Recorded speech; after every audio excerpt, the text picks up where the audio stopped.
Bienvenidos a Sorbos de Suspenso Podcast.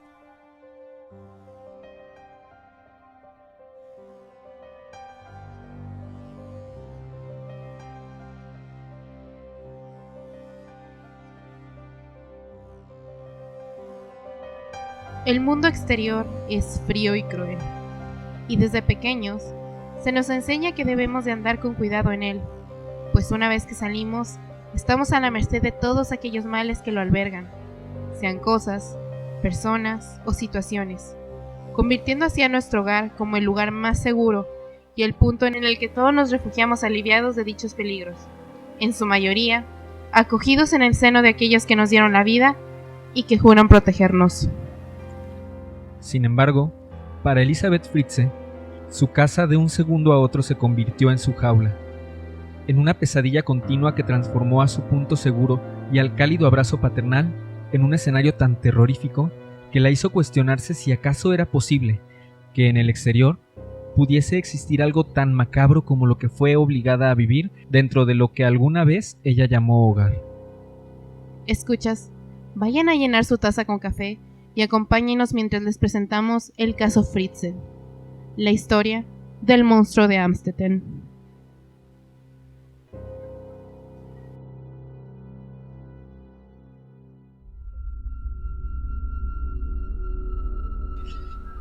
Pues bienvenidos a este nuevo episodio en Sorbos de Suspenso Podcast. Esperamos que les hayan gustado los episodios que llevamos hasta hoy.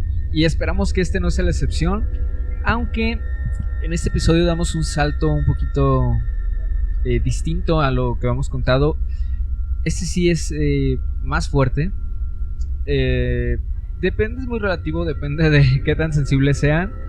Pero si saben que son sensibles y aún así deciden escucharlo, pues háganlo bajo su propio riesgo. No, que son bienvenidos a perturbarse con nosotros también. Pero pues sí les dejamos esa pequeña advertencia, ¿no? De que en cualquier momento de la transmisión que se sientan incómodos, pues sálganse, porque sí es un tema como para revolvernos el estómago un poquito. Y también les advertimos que la historia de hoy toma lugar en Austria. Por lo tanto, algunos términos y apellidos y nombres, etcétera, van a estar en alemán. Y pues nosotros no sabemos alemán. Entonces pues esperen mala pronunciación en este episodio. Tratamos de pronunciarlo lo mejor que podemos, o lo mejor que sabemos, pero pues no prometemos nada. Así que, transmitiéndonos en vivo de Guadalajara para el internet, esto es el caso Fritzsche.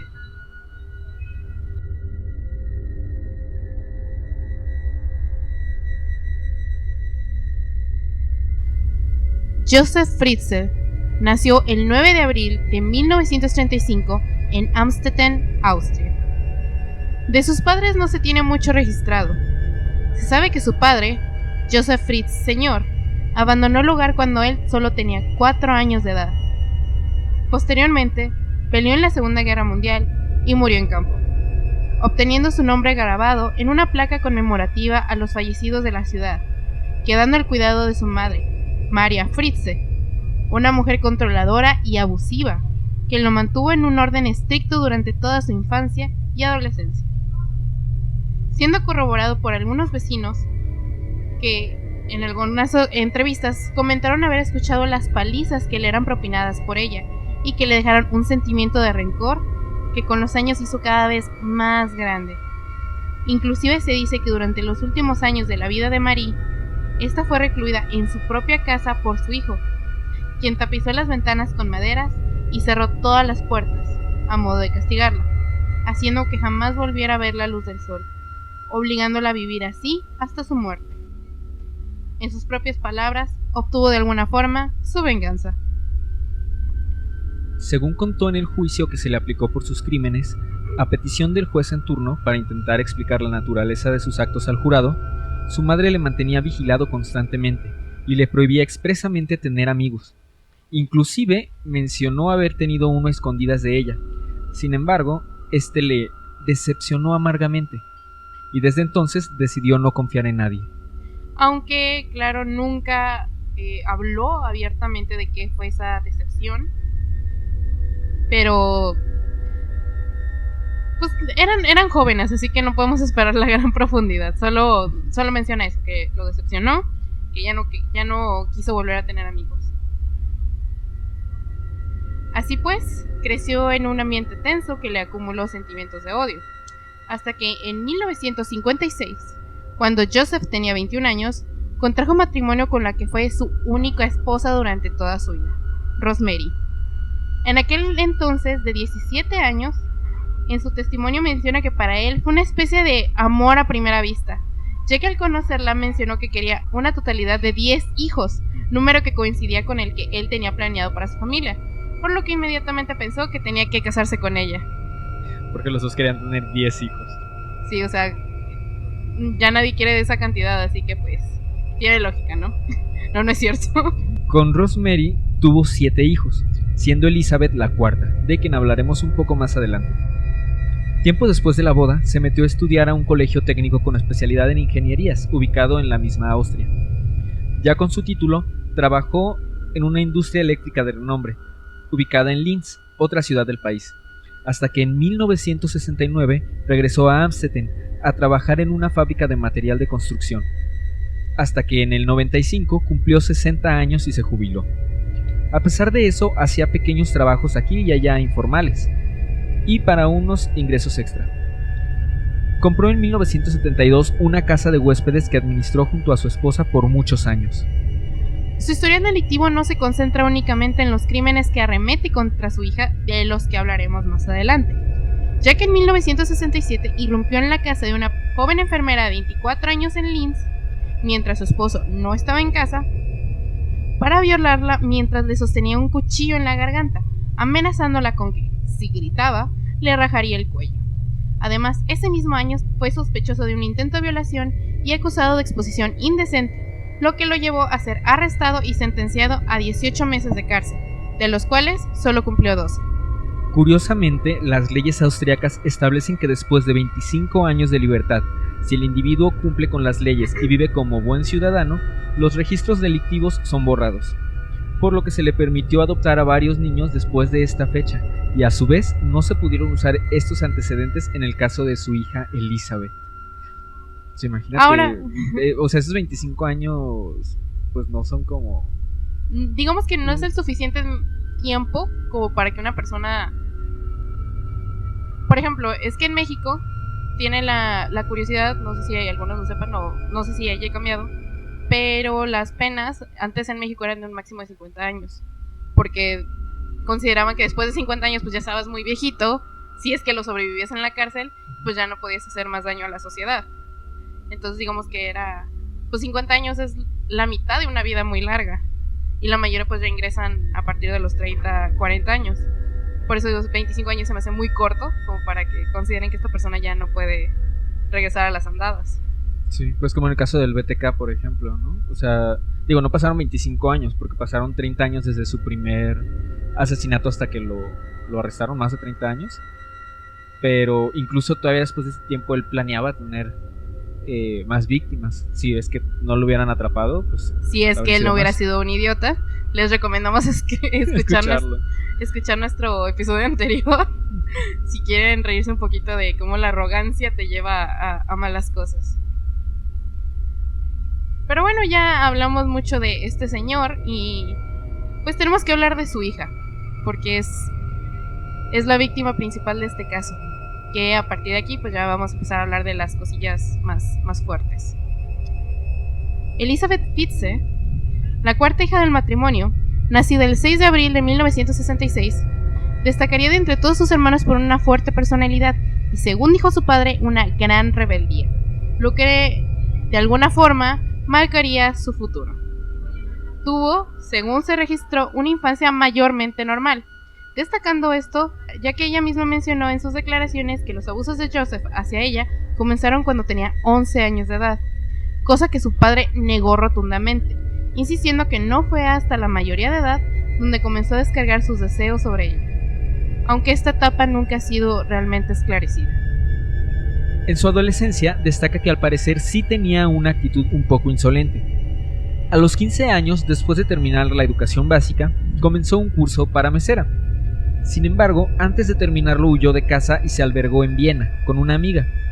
Sus padres levantaron el reporte de su ausencia y la policía la encontró 3 semanas más tarde, obligándola a regresar a casa.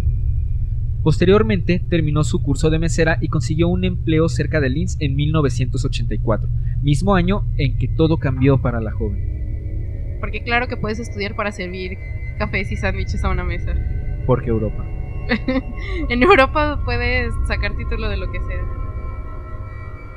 El 28 de agosto de este año, con la excusa de necesitar ayuda para bajar una puerta, Joseph llamó a Elizabeth para que bajara junto con él a un zulo, que según tengo entendido es una especie de sótano, en el que había pasado los últimos 6 años construyendo debajo de su casa. La chica le siguió y le miró poner la dicha puerta en su lugar, sin sospechar nada.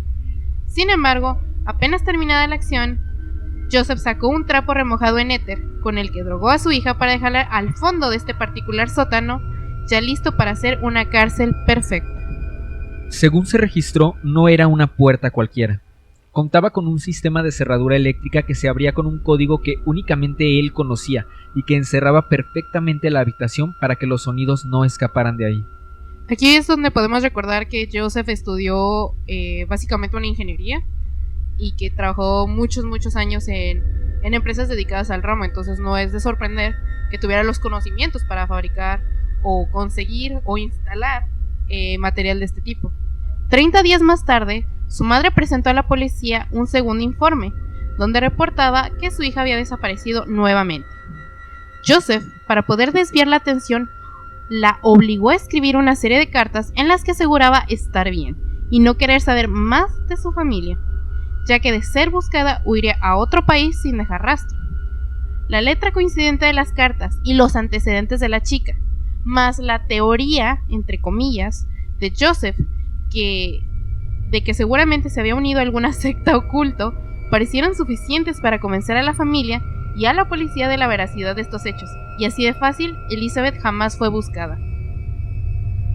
Pues que imagínate, o sea, ¿qué podría salir mal, no? O sea, lo tenía muy bien planeado. Muy bien planeado, sí. Es ahí donde tal vez sí pueda ser verdad que los abusos empezaron a los 11 años, porque si desde esa edad él ya estaba planificando algo en contra de su hija, tuvo el tiempo perfecto. Y la huida de esta chica de su casa no están los motivos claros.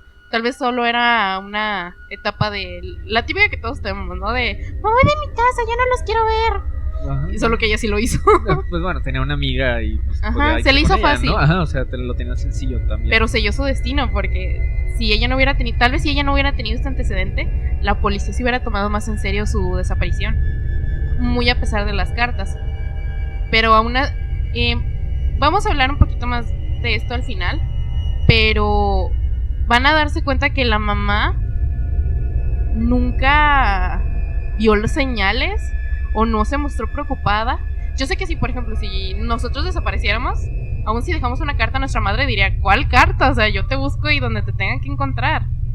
Y mientras que Rosemary parecía normal. Sí, o sea, es que o sea, al final sigue siendo una desaparición, ¿no? O sea, pues sí, no. Digamos que a nosotros no nos cabe en la cabeza que la madre y la policía hayan dicho, pues se fue. Ajá, ok, pues ahí dice la carta, ¿no? O sea, ahí está todo ya, que investigamos, ahí dice. Ajá, y obviamente Joseph quería taparlo, obviamente, y sale con sí, seguramente se unió a una secta. Y ya, fin. O sea, como si fuera la policía de México. Lo que demuestra que el sistema policial tiene fallos aquí y en Europa, tristemente. Joseph admitió que era una búsqueda de poder, de saciar sus ansias de poseer algo que estuviera completamente a su merced.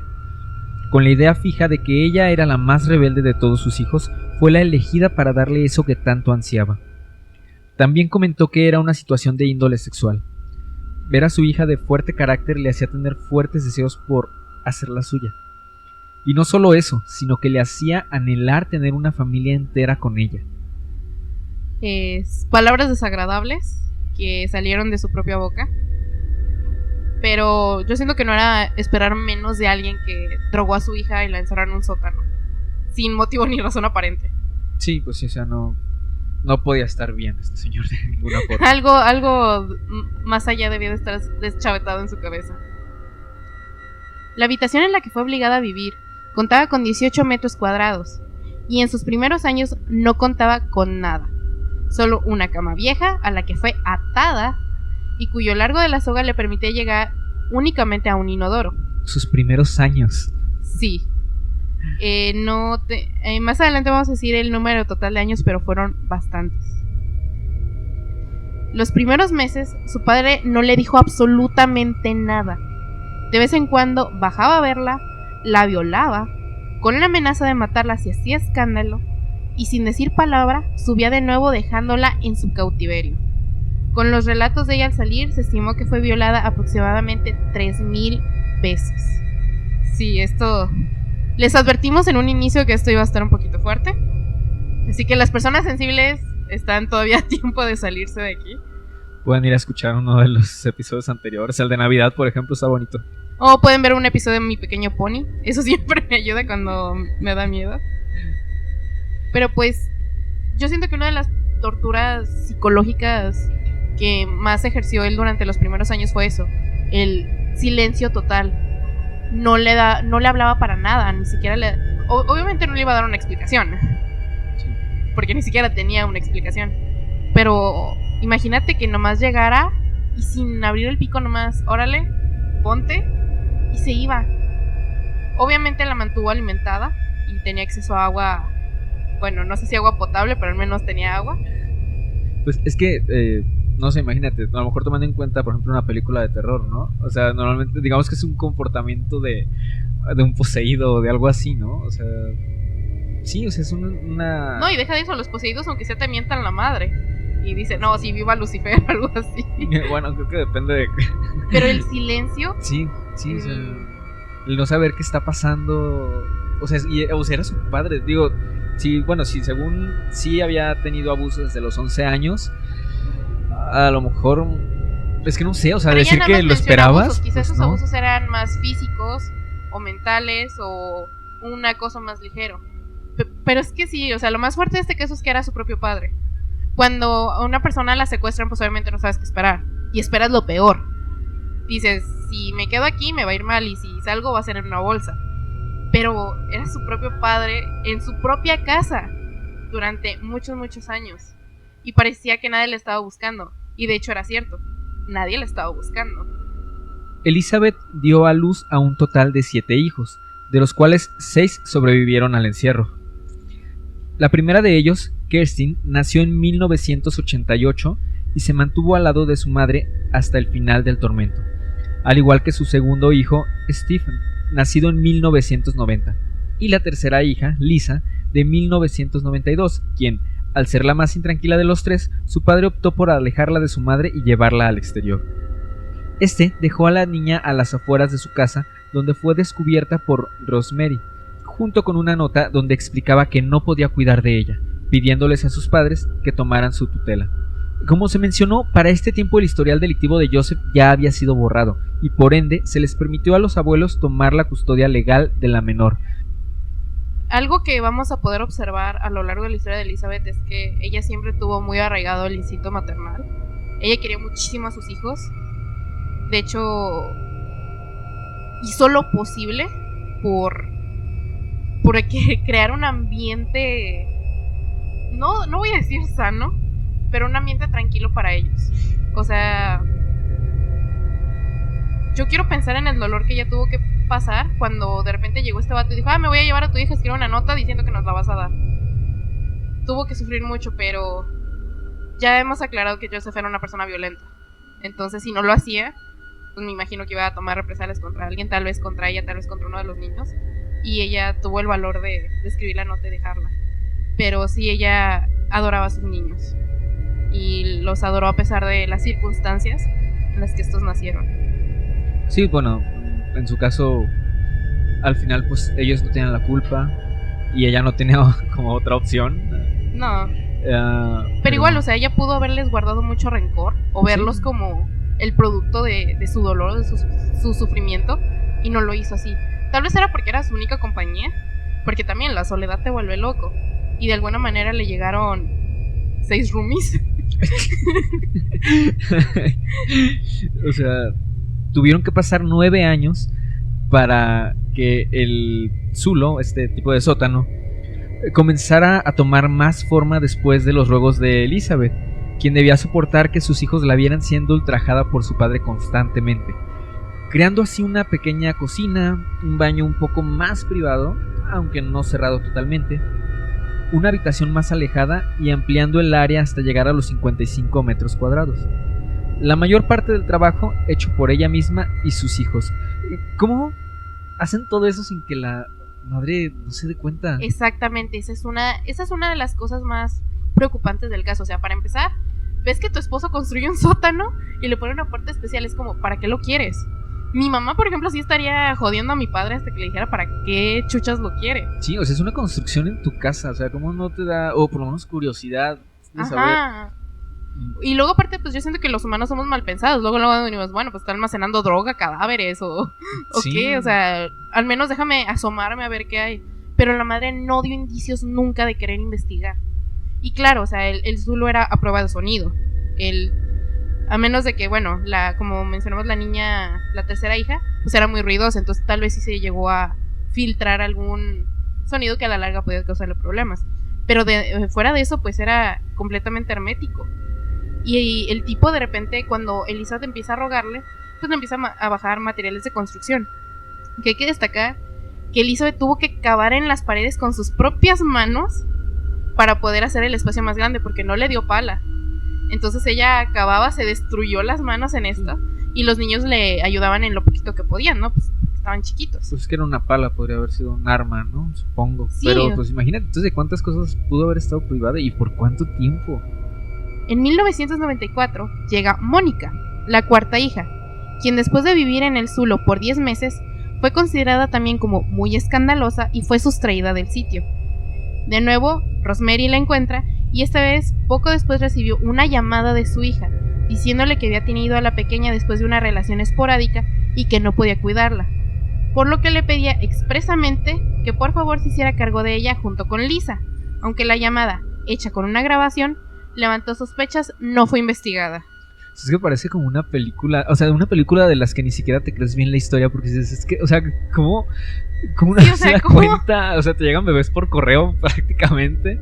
Y nadie investigaba, pero yo no quiero decir que esto es culpa de la mamá, porque obviamente esto es culpa de Joseph. O sea, Sí, Joseph claro. fue precisamente es el monstruo de Amstetten por una razón.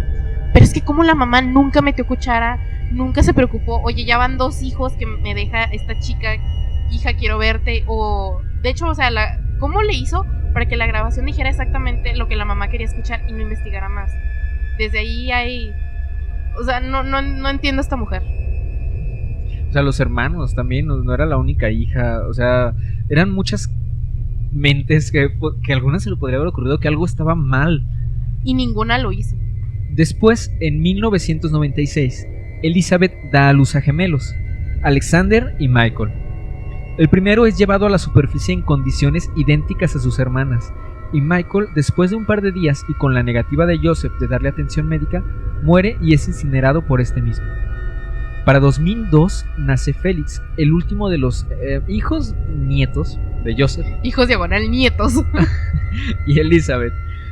Este lo deja con su madre, ya que su esposa ya no estaba en condiciones de cuidar a otro bebé.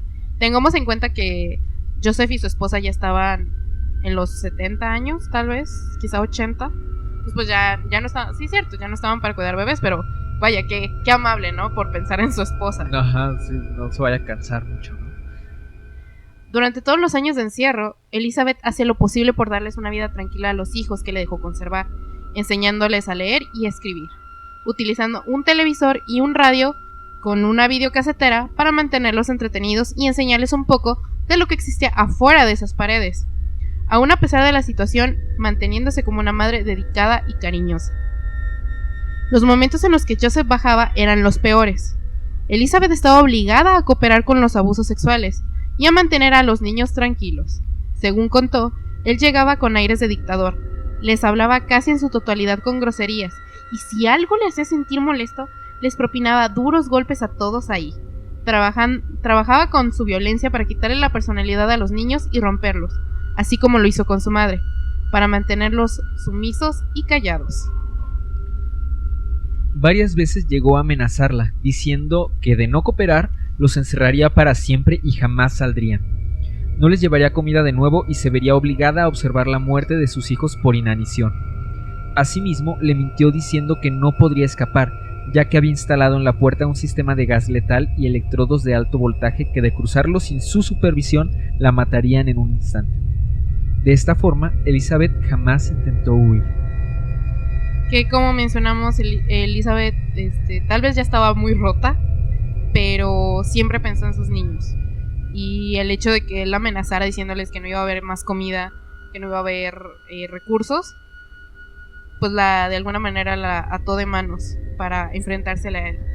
Y como habíamos mencionado, muchos de este tipo de psicópatas son muy inteligentes. O sea, si te pones a pensar la forma en la que la amenazaba, todo lo que la hacía creer, o sea, entiendes que no intentara huir.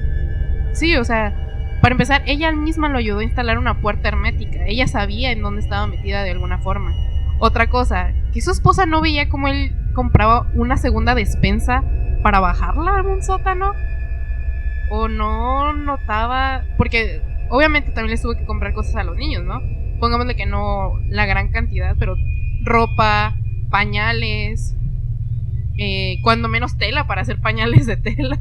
Sí, o sea, y los desechos, o sea, sí, ¿a dónde iban? O sea, me imagino que si no tenía un lugar en donde ponerlos, él se los tenía que llevar de vez en cuando. Pues sí, pero también eso, ¿no? O sea, no sé, digo, solo que tal vez también fuera pues, muy violento con su esposa, que igual ella pues solo estaba ahí, ¿no? Sin decir nada, como pues muchos casos también, ¿no? Que la mujer pues solamente está ahí. Tal vez, no lo mencionan, pero tal vez Joseph era violento con su esposa Sí. también. Pero aún así, para mí, no sé, no es justificación de hacerse la vista gorda tantos años. Sobre todo con algo tan sospechoso y tan extraño. Tal vez ella no pensara que, es que tiene ahí mi hija. O tal vez relacionó la desaparición de Elizabeth con todas las cosas raras que hace mi marido. Pero era definitivo que él hacía algo raro. Y que era muy extraño la desaparición de su hija. Y como que nunca conectó y nunca quiso investigar.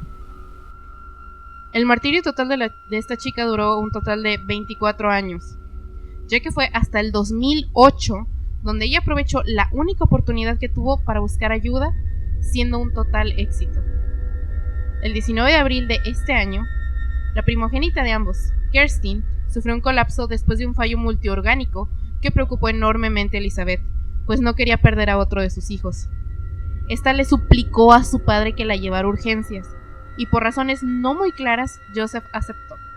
Antes de llevársela, Elizabeth vio la ocasión y escribió una nota de auxilio que colocó dentro de uno de los bolsillos del atuendo de su hija y se quedó en el sótano esperando lo mejor.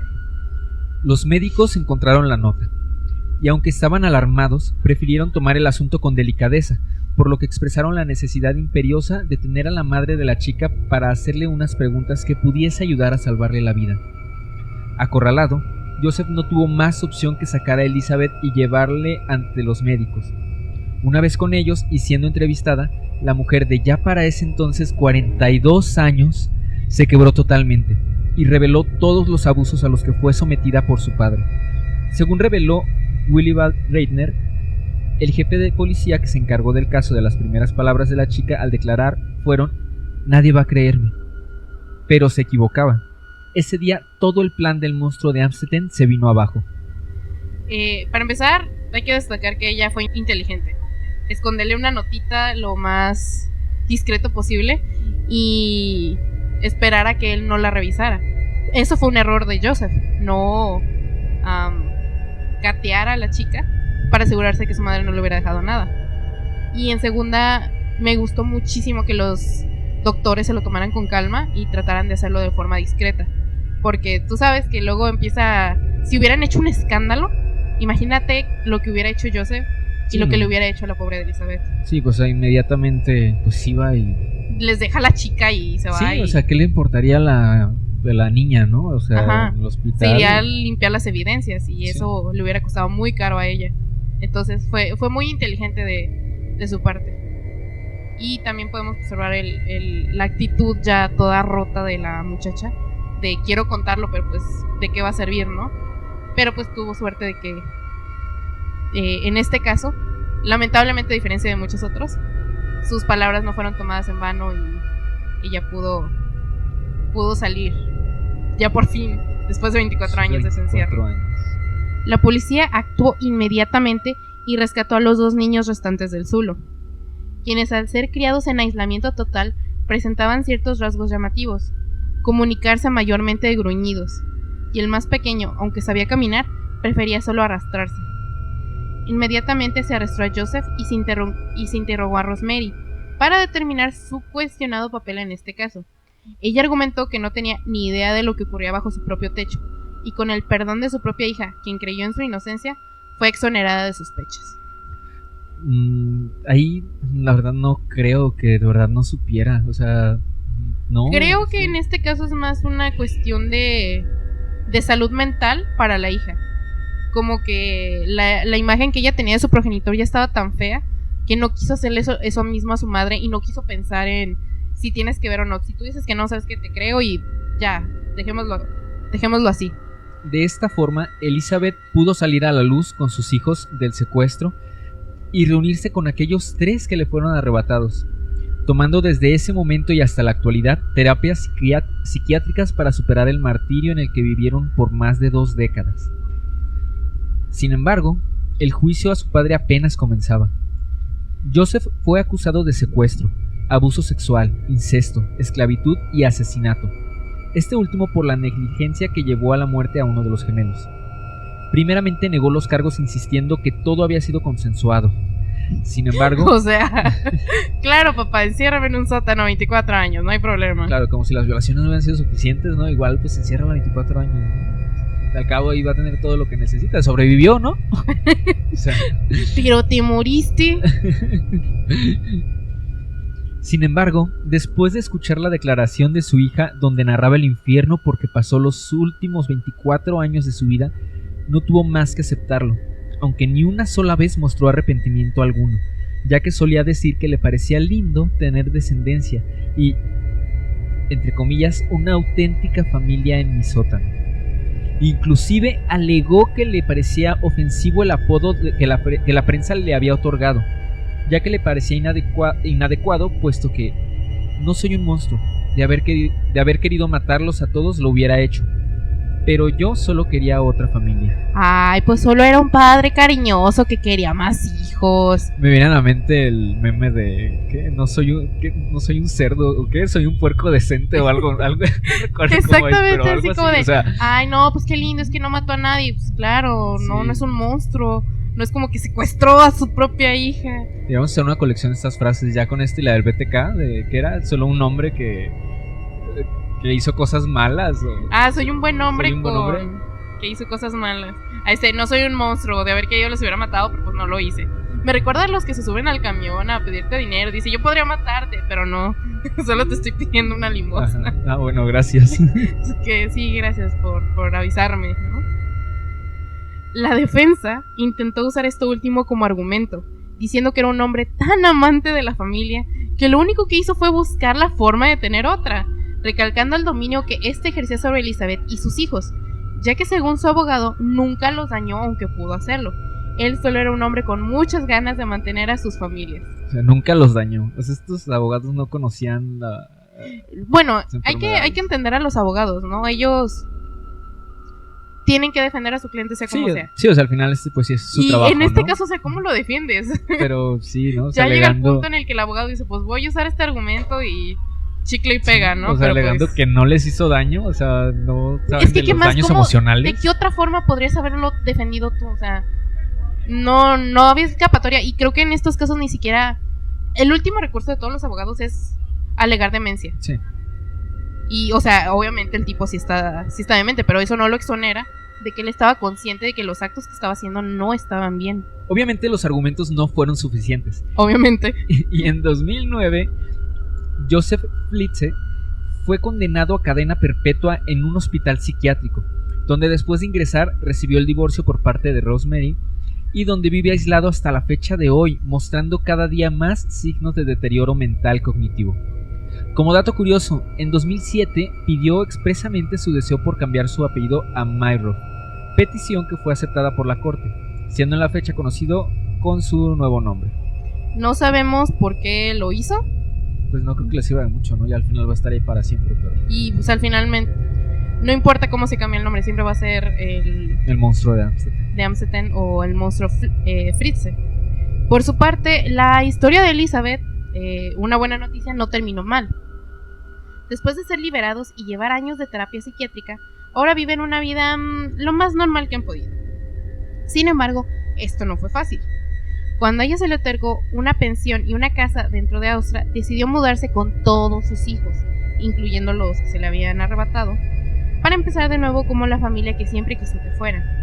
Se enfrentaron a pequeñas dificultades. La casa debía estar siempre abierta, ya que en una de sus últimas entrevistas declaró que las puertas cerradas los estresaban. No soportaban verlas así, como tampoco soportaba la idea de que su casa tuviera un sótano. Elizabeth, obligada a vivir en la inmundicia y la carencia, al llegar a su nuevo hogar tenía la manía de limpiar la casa por lo menos 10 veces al día. Con el tiempo logró reducir las sesiones de limpieza a 2. Asimismo, a los niños les tardó acostumbrarse a la presencia y estilo de vida de los otros, pero con el tiempo la terapia dio frutos y ahora todos la llaman mamá, dando la esperanza de que a partir de ahí todo iba a estar bien. Pues, o sea, es muy claro, ¿no? O sea, todos Claro, los problemas que les dio, o sea, al estar tantos años, pues, sí, o sea, es súper lógico. Es como una especie de claustrofobia inducida. Sí. Me imagino a la pobre viendo una puerta cerrada y golpeándola desesperada porque, pues ya, como con Joseph no sabía cuándo se iba a abrir. Lo bueno es que todos fueron atendidos y el estado, pues obviamente, pues de qué iba a vivir ella, ¿no? Ella, su curso de mesonera, supongo que ya se le había olvidado. No tenía estudios y estaba traumadísima, entonces el gobierno de Austria pues fue muy considerado, que bueno, es su trabajo, pero hicieron muy bien en darle una pensión, una casa y terapia psiquiátrica a todos sus hijos, porque también inclusive los que vivían arriba, que llevaron una vida normal, pues imagínate el shock, ¿no? De decir, pues ella es tu mamá, estuvo encerrada en el sótano y ahora te vas a mudar con ella. Supongo que a pesar de todo ellos también tuvieron un golpe muy feo. Pues sí, es que, o sea, aparte, es 24 años sin saber qué está pasando en el mundo, ¿no? O sea, y en este tiempo en el que, pues, la tecnología, todo va demasiado rápido. O sea, imagínate estar 24 años sin... Deja la tecnología, nada. o sea, los niños, varios de sus hijos ni siquiera sabían que era el sol. Nunca lo habían visto. Sí, o sea... se comunicaban con gruñidos. Imagínate la vida tan carente. Y sobre todo, o sea, la hija más grande sobrevivió 18 años. El más pequeño, no recuerdo qué edad tenía cuando salió, pero eran como 5 años, me parece, aproximadamente. Entonces, pues digamos que él todavía estaba fresquecito. Y todavía, pues, ¿quién recuerda qué hizo a los 5 años? O sea, él todavía estaba a tiempo de ser salvado. Pero la grande es la que se llevó la peor parte, porque fue la primera y la que nunca salió de ahí. Todavía la mamá tenía como que recuerdos de cómo era el exterior. Pero siento que sí, la peor parte se la llevó la hija más grande. Pues sí, una gran parte de su vida viviendo encerrada. Los niños comenzaron a ir a la escuela y a desarrollarse en sus actividades. Todos se han cambiado el nombre y con la suerte de que sus identidades no fueron reveladas por la prensa, pueden vivir lejos de los escándalos y el ojo público. Inclusive se ha dicho que Elizabeth, cuyo nuevo nombre es desconocido, ha sanado completamente y hasta ha logrado desarrollar un romance con el hombre que contrató como guardaespaldas originalmente y que mantiene una relación estable con su madre, quien constantemente la visita a ella y a sus nietos. Finalmente, la residencia original de los Fritze será derrumbada, después de que al darle sentencia a su padre, el zulo fuese llenado de concreto. Con la finalidad de evitar convertirlo en un macabro centro turístico y, en la actualidad, se ha puesto un albergue en la zona para los necesitados en Austria. Lo cual es otro acierto. De hecho, si ustedes buscan las imágenes del caso o las que les vamos a poner en YouTube, todas son del padre. Y hay unas cuentas de la casa y de cómo era el zulo. Pero todas las identidades, tanto de la hija como de los niños, no hay ni una sola fotografía, no hay nombres, no hay nada. Y teniendo en cuenta todo lo que vivieron, está increíble. Y está muy bien que lo hayan hecho, porque pues los está protegiendo en una vida que parece que está yendo bien para ellos, a pesar de... Sí, ojalá que de verdad, sí. O sea, los niños, imagínate, deben necesitar muchísima ayuda.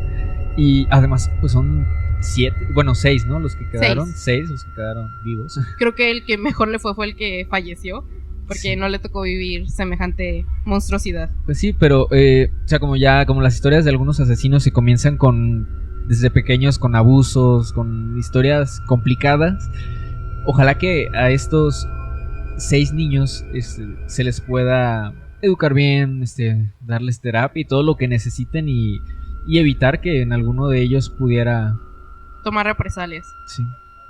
Que claro, este caso fue tomado hace muchísimos años. Bueno, la sentencia fue en 2009, ya pasó una década. Entonces, pues bueno, parece que todo les fue bien. Gracias a los medios, ellos están llevando una vida tranquila. Y de hecho, me imagino que también fue una buena noticia para ella saber que esa casa iba a ser destruida. Porque imagínate qué feo saber que hay gente que va hasta tu país a visitarlo como un macabro centro turístico. Así como de, yo quiero ver, pues imagínate el trauma, ¿no? De decir, claro, para ustedes es chido, para mí Pues no. era horrible. Y el gobierno de la ciudad o del país dijo, no vamos a hacer esto. Se cierra, se elimina, todo en honor a la cordura de Elizabeth. Y que, o sea, de verdad que chido. Qué bueno que tomaron todas estas decisiones. El caso se popularizó apenas los medios se enteraron de él y han servido en múltiples ocasiones como inspiración de diversos artistas, destacando así la canción titulada Elizabeth Fritzsche, interpretada por el cantautor chileno Fernando Milagros en su álbum Por su atención, gracias, donde narra de forma nostálgica el martirio de esta chica. Asimismo, la banda popular alemana Rammstein publicó la canción Wiener Blut en su álbum Live is für alle da, donde de forma muy cruda cuentan el caso y los sentimientos negativos generados en el secuestro. Y cuando decimos cruda es en serio. Porque Rammstein. Porque Rammstein. Los sentimientos negativos, pues bueno, no creo que pudiera haber algunos otros que no fueran negativos. Bueno, a excepción de con sus hijos, ¿no? Bueno, no, y cuando salió... de hecho había una tercera canción, pero esa no está grabada oficialmente, que se llama Rosemary. No recuerdo la cantante, pero era una de las vocalistas del grupo M2M. Para los que lo conozcan, yo sí lo conozco. Yo sé que casi nadie se acuerda de ese grupo. Y ella escribió una canción hablando acerca de... cuestionándole a Rosemary. ¿De verdad no tenías idea de nada? Es que sí es muy raro, pero... Pues bueno, o sea, al final sí, o sea, el culpable pues no era nadie más que Joseph. No hay que cambiarlo, pero pues sí hay cosas sospechosas ahí. Pero como dije, yo siento que es por la salud mental de Elizabeth. Ya no quiero saber más, ya no le quiero investigar. Si gustan escuchar las canciones, pues los invitamos. En lo personal creo que la de Rammstein sí está muy fuerte. Bueno, el sonido es igual que cualquier otra canción de Rammstein, para quienes les guste, pero la letra sí es cruda y sí te hace sentir náuseas y sentirte mareado porque sí es una canción muy, muy explícita. Sí, o sea, sí, aquí nosotros les dijimos que pues el caso era fuerte y por la forma en la que lo hablamos, y al final, siento que no fue tan fuerte, pero pues, la canción pues es mucho más explícita. Sobre todo porque habla de emociones. Nosotros les comentamos hechos y sabemos muy conscientemente que el final de esta historia no estuvo mal. O sea, fue un final feliz dentro de lo que cabe. Es claro, o sea, estas cosas no deberían de repetirse. Y claro que lo que vivió Elizabeth es increíble, o sea, de verdad parece una película. O sea, parece una descripción de Wikipedia de una película. Pero fue un caso real, pero terminó bien. Y yo siento que es con lo que nos tenemos que quedar. Pero sí, si van a escuchar una canción, háganlo bajo su propio riesgo, porque sí puede ser un poquito cruda. Finalmente, si bien el caso jamás ha sido tomado literal para la interpretación escénica, en 2010 la autora Emma Donoghue publicó su novela The Room, que narra la historia de una madre que vive en encierro constante junto con su hijo de 5 años por un hombre abusivo, y que en palabras de ella misma fue basada en los horrores del caso Fritzsche. En 2015 este libro fue llevado a la pantalla grande en una película protagonizada por Brie Larson, obteniendo críticas altamente favorables e inclusive ganando una cantidad considerable de premios por la calidad fílmica y las dotes de actuación de su protagonista. Según he escuchado, la película es muy buena. No he tenido la oportunidad de verla. yo personalmente que preferiría leer la novela. Obviamente no es tan fuerte como el caso real, porque básicamente es la mujer nada más con su niño de 5 años en un encierro por un hombre abusivo, pero pues se pueden dar una idea, ¿no? Sí, pues está en la base, pero es que, pues, que de verdad el caso es un guión ya hecho, o sea... Sí, y podrían llevarlo, pero tengo entendido que en esta clase de casos las personas involucradas tienen que dar el permiso. Y volvemos a lo mismo. Yo siento que estando en el caso de Elizabeth, que fue una superviviente, no creo que ella quiera repetir eso. Y no creo que quiera dar los derechos. Y no siento que sea justo para ella. Sí, de hecho, pues imagínate tener una vida normal y de repente ir caminando y ver en cartelera o en los camiones, ¿no? Que están los afiches de las películas. Ver a una actriz interpretándola a ella y a todo lo que vivió. Creo que en este caso sí es delicado porque Elizabeth está viva y sus hijos están vivos. Sí.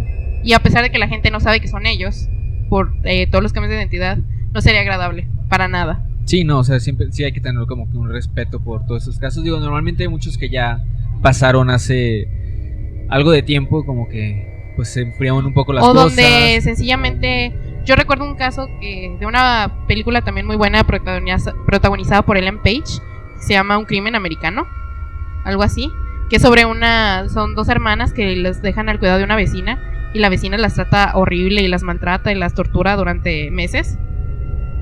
Ese caso pues es muy fuerte, de hecho. Yo creo que es el doble de fuerte que este, pero ahí las protagonistas no sobrevivieron, spoiler. Bueno, la chica que protagoniza, que interpreta a Ellen Page, pues muere, ¿no? Entonces realmente hacer una película de eso, pues no hay quien te vaya a reclamar o a quien vayas a dañar. En este caso sí. Entonces yo siento que es por eso que, a pesar de que este caso es buenísimo y haría una película de suspenso muy, muy buena, es respeto a Elizabeth y a sus hijos y a la vida que está llevando en estos momentos.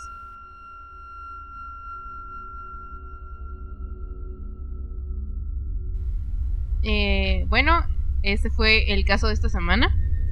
Esperamos que los que sí lo escucharon, por tener estómago fuerte, les haya gustado y hayan quedado tal vez perturbados como nosotros. Sabemos lo delicado que es hablar de la familia, porque es... vimos el caso contrario, el episodio pasado con el BTK, que él pudo haber ahorcado todas las rucas que quiso, pero nunca tocó a sus hijos. Y bueno, lo vamos a ver, y quizá ustedes sepan de algunos casos en los que son desgraciados, psicópatas, pero a sus hijos y a su esposa no, ellos están como que fuera. Y este caso que es completamente opuesto, donde los hombres, donde en este caso el psicópata, el secuestrador, no le hace daño a nadie más que a su propia familia. Y o sea, el hecho de que no vayan a la calle con una pistola o con un cuchillo no significa que no sean psicópatas, y no significa que no puedan hacer muchísimo daño. Yo creo que este caso es como la prueba más clara de la frase que mencionábamos de la serie de American Horror Story, que todos los monstruos son humanos. Y o sea, y en este caso pues ni siquiera era un asesino como tal, ¿no? O sea, no, era un psicópata, no era un asesino, no se le puede llamar asesino porque pues, no, realmente no lo era, pero era un psicópata. Y sí, o sea, y las cosas que hizo. Y todavía ese cinismo de, es que yo no soy un monstruo, solo soy un hombre con mucho amor para su familia. Ah, o sea, y tenía tanto que tuvo 2, ¿no? Como 2 familias, o sea. No, o sea, de verdad el caso es increíble, tanto tiempo. Pero pues sí, ya lo escucharon, al final pues Elizabeth pudo rehacer su vida. Sí, creo que debemos de quedarnos con esa parte, que es lo mejor. La mayoría de las víctimas en casos extremos no lo cuentan, y ella lo pudo hacer. Y casi todos sus hijos, 6 de 7. Entonces, y pues en conclusión, si ven que su papá está llevando doble despensa, materiales de construcción a una puerta secreta en su casa, asústense y pregunten qué es. Sospechen, por favor. Eso fue todo por esta semana. Esperamos les haya gustado tanto como a nosotros. Yo soy Efren Cabañas. Yo soy Yvette Padilla. Detrás de micrófonos, Matt Sepúlveda. De Guadalajara para el internet. Esto fue Sorbos de Suspenso Podcast. Nos vemos la semana que viene.